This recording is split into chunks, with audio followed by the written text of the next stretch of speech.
What's up, everyone? You are listening to Bridging the Gap here on the Jersey First TV network. I'm AJ Malillo. I'm Steven Rombolo.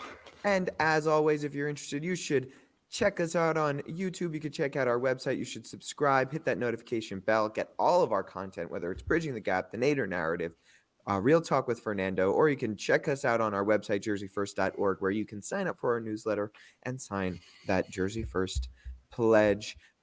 It is where we're recording this, it's Holy or Good Friday, and so that means that by the time you're watching it, it'll be Saturday, and then that means tomorrow's Easter Sunday. So if you celebrate Easter, happy Easter. If you don't celebrate Easter, if you celebrate, say, Passover, happy Passover. That's going on now. If you don't celebrate either of those things, happy weekend and just enjoy that time. Spend some time with your family, maybe.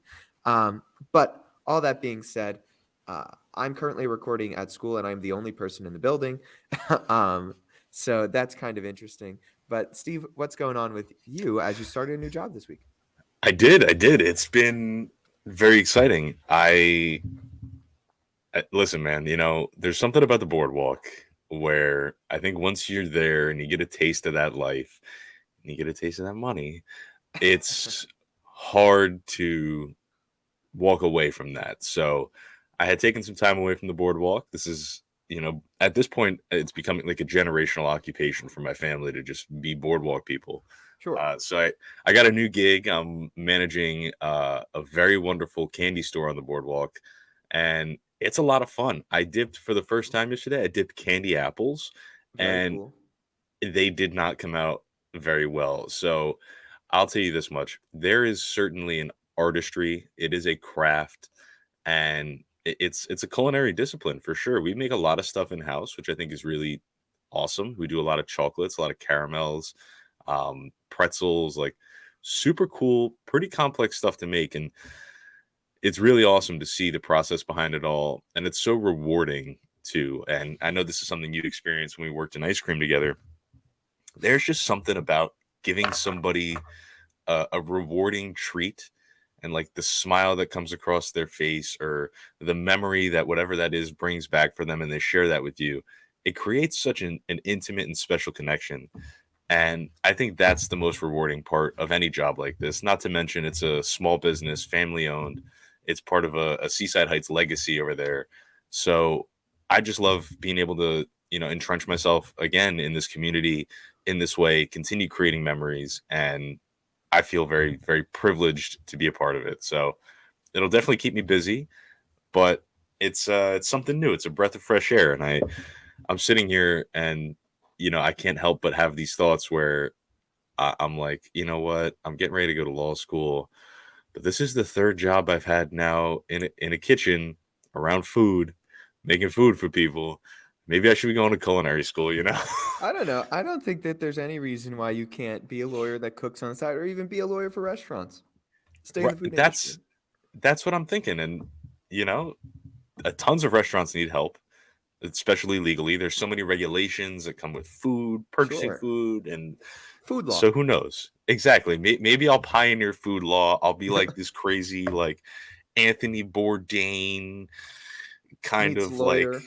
yeah, meets lawyer, meets bodybuilder type character. Writing our own stories. That's what I it's love about. it. I love it, Steve. And you know what? As you were describing it, I was like, it's like the line from The Godfather. Every time I think I'm out, they pull They me pull back me in. back in. And That's exactly what it's like. that's what it seems like for you with the boardwalk. That's exactly what it's like. But other than that, man, things have been good. Digging into this work a lot. It's a lot of work. I'm responsible for a lot of things. So even when I'm not at work, I'm doing work here, and it is what it is. But it's a great opportunity, and I have tons of opportunities in the future to meet new people, make new connections, and keep moving and grooving from there as we get ready to move into law school at the end of the summer. So all things considered, it's been a good week. How Yeah. about you? I will get into my. I just want to say for sure, and I've worked with you for many a year at this point, and I know how you are, and you'll be fine. And it's a lot of work in the beginning, but you'll get in the groove quick, and it'll be like nothing, no sweat. It's always Um, how it is. exactly. For me, this week was great. I had a great week. It was like a kind of a week. A nice what's word? I wouldn't say relaxing, but like low workload week as we just finished like a major assignment and project Mm. in the last 2 weeks. I had 2 in a row.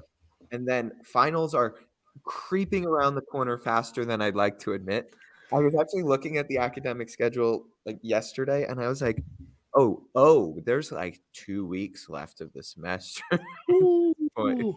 and before finals start. And I was like, "Oh, finals are May 1st." Uh, okay. So we had like a breath of fresh air week, but we're just gonna ramp back up next week. So it's nice. Got a little bit of a 3-day, break, 3-day weekend. So good. It's good. It was needed. And then just get back on the horse and the grind next week. You know what I'm saying? So I have a question about your week before we continue. You made an Instagram post Sure. I did. and you announced some candidacy. So I was curious if you could give me a little bit of insight on that. And Yeah, I mean, yeah. hey, this is another platform to spread your message to the Yeah. people. So I'm not sure if I can actually spread the message too much to the people. There are some like this actually will tie in perfectly to our first story for today. Now that I'm thinking about it, there are some election rules, and I'm not trying to break any of those election rules. So basically, I will say this: I did announce on my Instagram that I am running for a position for our student bar association. I'm running for two positions. One is the 2L representative, so that's just representing my class in the student bar association, and then the second one is university senator, and that position is more like representing the law school for university functions, things like what is going on, budgetary things, all of those types of meetings. Kind of then there's like a larger like grad school contingency that I would be representing the law school in that. So it's more of same idea, but instead of just representing my class, I'd be representing the law school for the university. So I'm just running for those two positions. And simply put, I decided that I felt like it. I thought it would be a fun experience. I'm not going to be devastated if I don't win. I think that I have a reasonable chance of winning, or else I wouldn't have decided to run. And I thought it'd be just a cool experience and a good way to just talk to more people and get to know more people and listen to some, them say some whatever their issues are going on at the school and be a ear for them and a voice for them. That's about it. I'll tell you what, you keep showing up to class with meatballs. I think it'll be easy for you to get some It'll be votes. nice and easy. Exactly. 150 meatballs a week might be worth it. Yeah. No, that's awesome. That is very exciting. And per usual, I'm rooting for you. I think it's a great opportunity. And I truthfully couldn't see anybody more fit for the role to be a representative of the people than AJ, who I is appreciate that. notoriously a man They of do, the people. they do call me populist AJ. That's like I don't know. I don't They know. That's do. I've heard that a time or two. I'm They not saying do. that I'm the one that said it both of the times, but I did hear it. Yeah, populist AJ. No, it's Yeah, fine. see, yeah, no, I've heard it. um, but that bleeds in well to our first story, which we're going to touch briefly, and then we're going to get into more Jersey centric news. And that, of course, we have to talk about it. It's the indictment of former President Donald Trump. And so he gets indicted, he gets arraigned, he's in New York City. He pleads not guilty. It's 34 counts um, of campaign finance violations and for this and fraud, but they're misdemeanor counts, but they get bumped up to actual felony because they're trying to tie it to a federal election campaign violation, which would bump up these misdemeanor charges up to a felony charge, right? Basically, though, the biggest issue when I'm looking at this, there's two that jump out as like issues with this indictment in general. One is there's a clear statute of limitations question here, which we can maybe delve into a little bit because misdemeanors in the state of New York like this have 2-year statute of limitations. And then the felony charge has a 5-year statute of limitations. And the last, like, I guess, offense happened at the end of December in 2017. So either way, you've reached that statute of limitations. Now, there's some exceptions. There's some ways around this. There was a basically Bragg, who is the district attorney who brought this case, is trying to argue that, well, Donald Trump left the state, so we couldn't charge him because he wasn't in the state. He was in DC or Florida.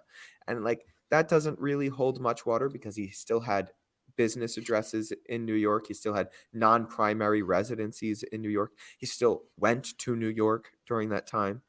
The other I guess, avenue that they can explore is because Governor Cuomo during COVID put out an extension to these statutes of limitations. I believe it was like a 277-day extension to the statute of limitations. And so in that case, there is certainly a question when it comes to the federal 227 days. So there's certainly that leads them to be able to get this federal statute in. But if they fail on getting the federal statute in, then the whole rest of the case loses weight because all of the state ones, it's only 2-year statute of limitations. So I don't really know how they're going to get around that. When it comes to the second big problem I noticed with this case, and then Stephen, I'll kick it off to you, is that the federal government refused to prosecute this case. The SDNY attorney refused to prosecute this case, finding zero ability to charge this campaign finance case. And so that's going to be a big hurdle for this prosecutor to jump over. It's like, you're a state prosecutor, you're a city prosecutor for Manhattan. The federal prosecutors said there wasn't a federal case here. And so, like, basically, why were they wrong? And you're right. And that's going to be a difficult hurdle to jump over. And I think it's an easy case for Trump to counter and basically be like, look, because the question is whether or not the hush money payments that he paid Stormy Daniels and the other porn star, I'm blanking on her name right now, whether or not they were campaign hush money payments or just like normal rich guy who cheats on his wife hush money payments. So because one of those things is a crime and the other one isn't. And right, so you can pay hush money payments to whomever you want, unless it's because you don't want it to come out for this campaign, because then it has to be a campaign expenditure and you have to explain why you're spending that money there, which he didn't do. So the argument is, did Donald Trump pay off Stormy Daniels and this other porn star because he didn't want it to come out and affect his campaign? Or was it because maybe he didn't want his wife to find out because he thought it would be embarrassing for his wife to find out, right? All Trump has to prove is that, or not even prove, but because he's got the presumption of innocence, he just has to put in the reasonable doubt that maybe this wasn't it had to do with his election, and it more had to do with his family dynamic that he didn't want it coming out. His wife was pregnant at the time. He didn't want her to know, like, whatever the case may be. Which there's the history of the senator, I believe John Edwards, it was a similar case. And the argument was like, look, I just didn't want my wife to find out. And he won that case. There was no charge there. So. Yeah. So I'll say this much. I think first and foremost, when I had sort of gone through very briefly the statement of facts, because that's the most important thing to me at this point. That's sort of the prosecutor Bragg saying, hey, this is, in a way, my opening statement for this case, right? I understand the gravity of the situation, right? We are indicting, and we just arraigned a former president of the United States. I am a big... Also, the leading candidate for the other office. Like, yes, former president, but also bigger than that, he is the leading opposing party candidate. Yes. So I understand the position that we're in, and I'm always a fan of holding people in power accountable. I don't think that a position of power makes you, invincible from prosecution under the law. That being said, if we're going to do this for the first time, we should make sure that it's a case that when somebody who's not legally privy reads it, says, "Oh yeah, no, he should be away for that." So the fact that there even exists this conversation between what I would say are two people who are pretty legally inclined, neither of us attorneys yet, and I can sit here and I can look at it and I can say, well, everything that you said is valid. Everything that you just said is true.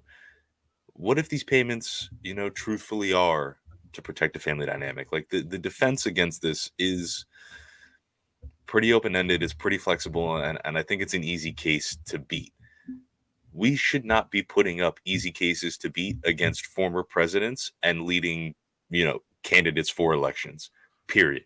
If you're going to take that step, if you are going to set a precedent as a prosecutor, you need to have the wherewithal to understand the circumstances, understand the position that you're about to put yourself in and the gravity of it, and make sure that when those papers land for the grand jury, when they see a judge and when they are released to the public, that they are undeniable in what they accuse.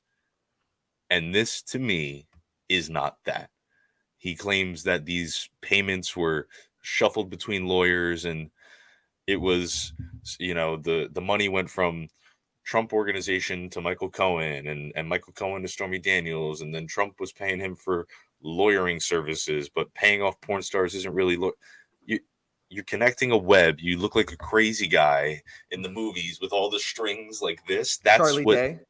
Yes, that's what this reads like. And if we're going to put on trial a former president and leading candidate for the Republican Party for the nomination to the presidency of the United States, we should not have a million strings connecting things. It should be him, crime, single line.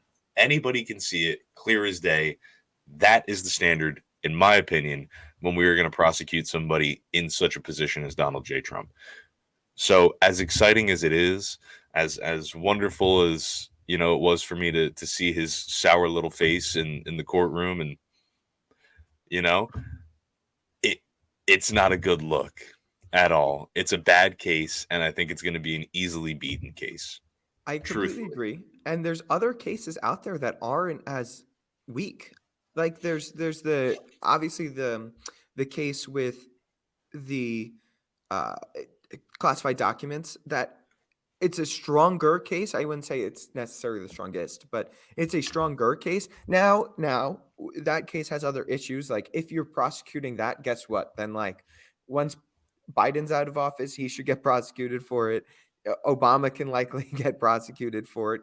Like a lot of people can get prosecuted for cases like that, but it's a stronger case to be made. The other case is the case going on in Georgia, where it's talking about his, I guess, interference with the election down there. And again, it might not on its face, like from what I understand about the case, I don't know if it's again the strongest case. It's certainly stronger than this one, though. So I think that you're giving Donald Trump like it's a 3-1 count and you're throwing, he knows a fastball's coming, you're giving him a fastball down the middle and he's gonna hit it 500 feet. Like, I'm sorry, it's a slam dunk. Yeah. And a tiny point that I thought was so funny, I was listening to a podcast about the documents or whatever, and one of the people had said, they were talking about like we are, and he interrupted and he said, I have to say, it was also incredibly unprofessional that the indictment didn't have page numbers on it. I thought about it and I went back and I looked, and the statement of facts completely labeled page numbers and everything. The indictment, not a single page number. I was like, how do you? That's legal writing 1 right there. I learned that in legal, like second day of legal writing class. Always need a page number. You always need a page number. This is a document of reference. How will I know where to find it? The only page that doesn't have a page number is the first one. All the other ones do. Yep.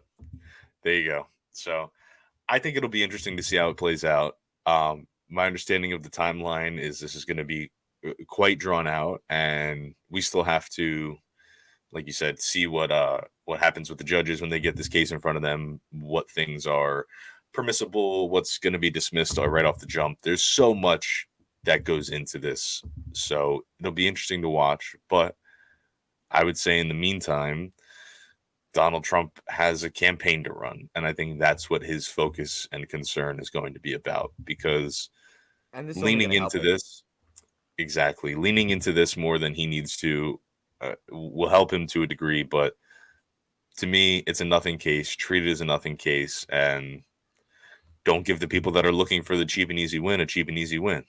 Yeah, I don't know. It's already, you could see it has shot up his popularity in the with the Republican base in the Republican primary. At this point, like I don't know, he might have just won the Republican primary on Tuesday. Um and where it's going to hurt is the general election. But going into the general election, Steve, like it was that's baked into the cake. I don't know. Nobody that loved Donald Trump is going to change their mind because of this. It's just going to make them love him more. And nobody that hated him is going to like him anymore because of this. Yeah. Donald Trump's Donald Trump. We knew all of this before. We knew the Stormy Daniels story. We knew it all. We knew Michael Cohen's story. This is not new. It's not going to change anything in the public zeitgeist. No, no. I think another thing that I'll add is there's nothing really, in my opinion, damning about this case. Like you said, that is going to swing one person one way or the other. The people that like him like him. The people that don't. And the people that like him, they were okay with it when it happened. They were okay with everything that's happened, since he's left office. This is not going to do anything. If anything, it's only going to serve the purpose of vilifying the Democrats on the other side of the aisle and making this feel like a political attack. And Sure. if I'm Bragg, I don't do this. I agree. Should not have done this. This was a bad decision. And I'll tell you what, I'm kind of sick and tired of people who we put into these positions that we trust with the rule of law, to this very important thing for society, like politics aside, society, the rule of law, who so conveniently come around when it's time for an election, James Comey, and, you know, sprinkle in a little judicial fever, a little, ooh, this might happen. Ooh, this didn't happen. Ooh, we're going to try this. How about don't do that? Because that only serves the purpose of instilling more insecurity, less faith in the system, and politicizing something that should not be politicized. The whole function of it is to be apolitical. Sure. So, Sprinkle in a little. This is all of the things that they did that was wrong, but we're not going to punish them for it. yeah, You can make yeah, that decision. But I don't know. I agree with you. I don't think that anybody should be above the law, and I think that if somebody committed a crime and it is a shut the door case, right?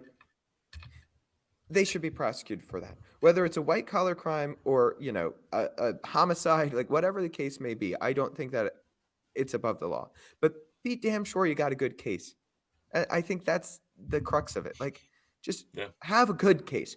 Even if it's not a shut the door case, it's got to be a good case. Because this isn't even that. I think that this case would have a hard time standing on two legs. Yeah. But look, let's move on. There's another story that we do want to get to, and that's about our beautiful Garden State, and it's about our education system. So, NewJersey.com put out a score article earlier today talking about how the New Jersey SAT scores fell during the 2021-2022 school year.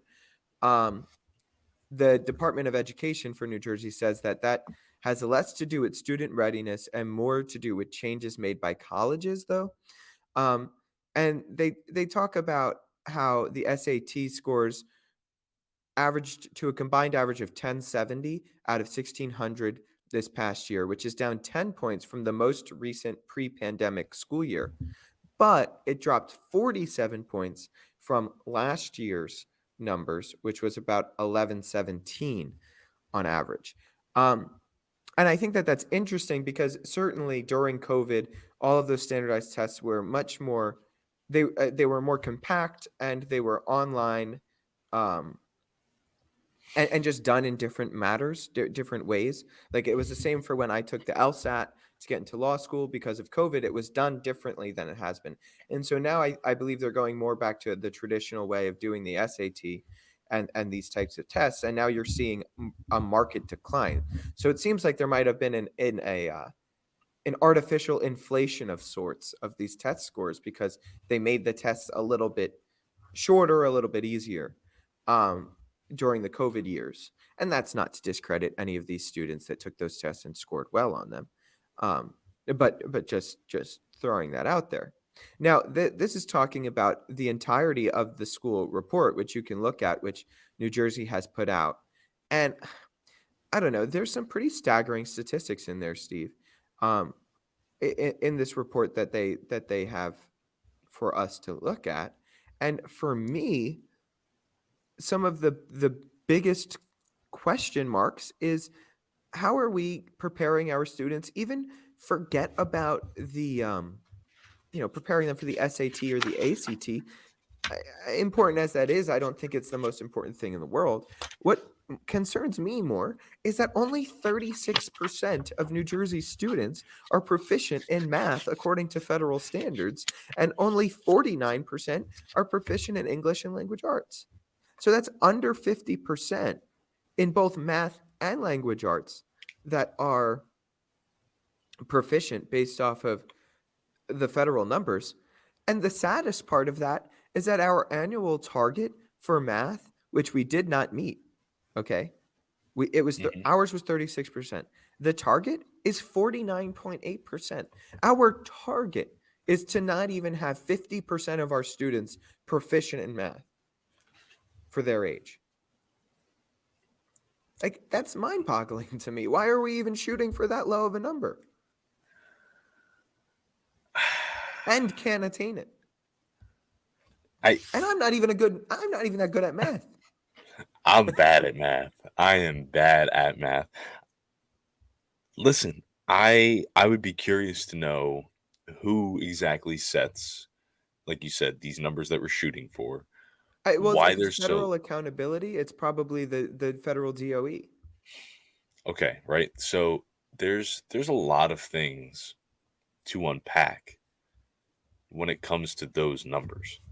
But to your point, it doesn't matter if the goal is 100%, 50%, 25%. We're underperforming. We are not reaching our goals. So I don't care if your goal is to get 10%.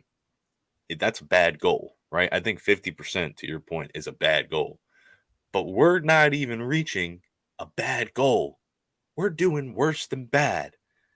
That's Well, not where we want to be, especially as a state where we spend so much money on education, although disproportionately, I would argue, and we could get into that. It's embarrassing.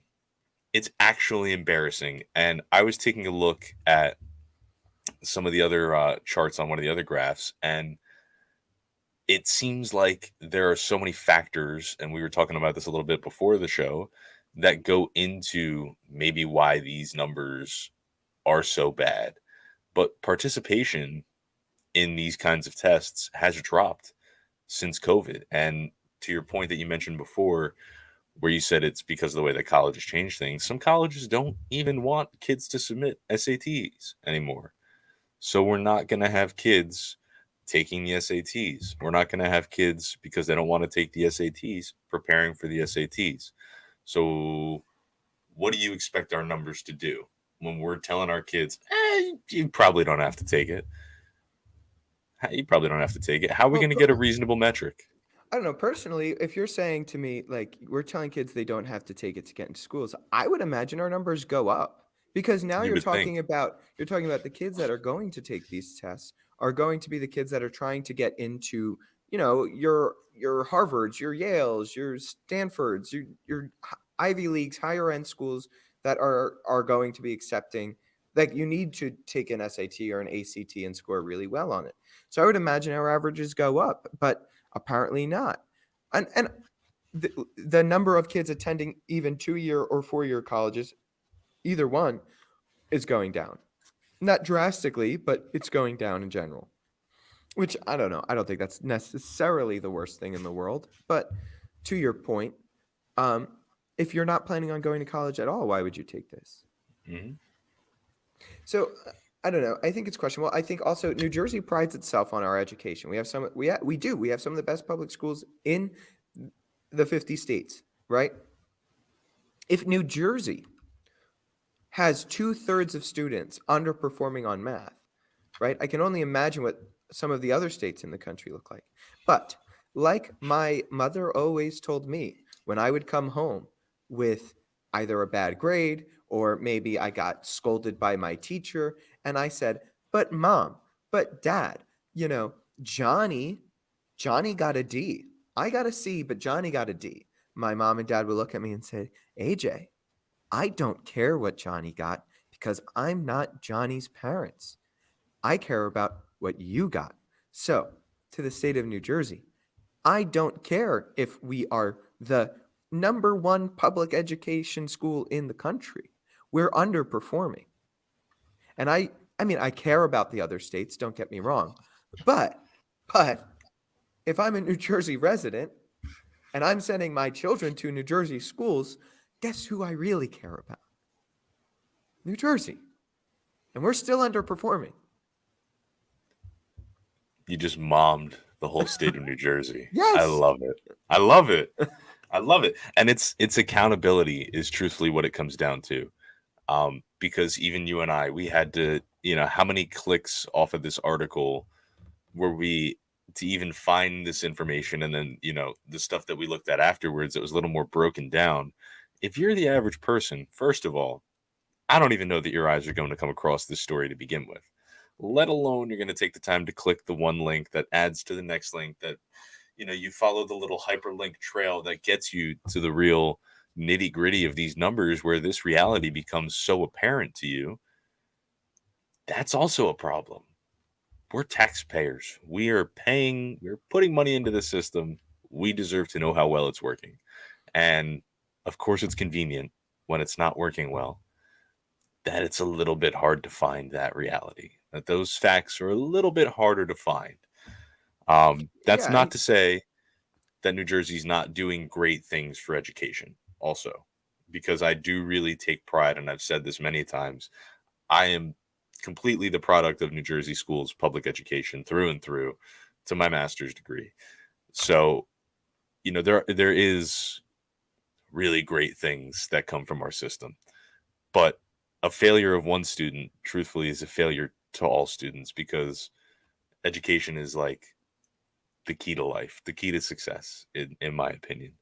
And the more students we leave behind, the more we are failing that next generation, the more we are failing, the future business leaders, business owners, politicians, lawyers, doctors, whatever it might be. And we're going to see a decrease in the quality of everything else if our kids are not treated with this sort of equal care and attention and desire to succeed. for sure. And if you look at the articles, to your point, they're like 3 paragraphs long and they don't tell you anything. They give you like a sentence of actual information. Yep. And so then you go through the hyperlinks, you get to your points. And I think that one of the big issues, Steve, and I want your take on this, is you look at the amount of students that aren't going to school, that aren't showing up. And who are most of those students? They are, economically disadvantaged, if not worse off than that. You're talking about maybe even homeless students and disadvantaged students. School shouldn't just be like at that point, it's like school should these students should be going to school more because, well, they need a place to go. They need a place to eat. They need a place to have structure and safety to get out of the street for the day, right?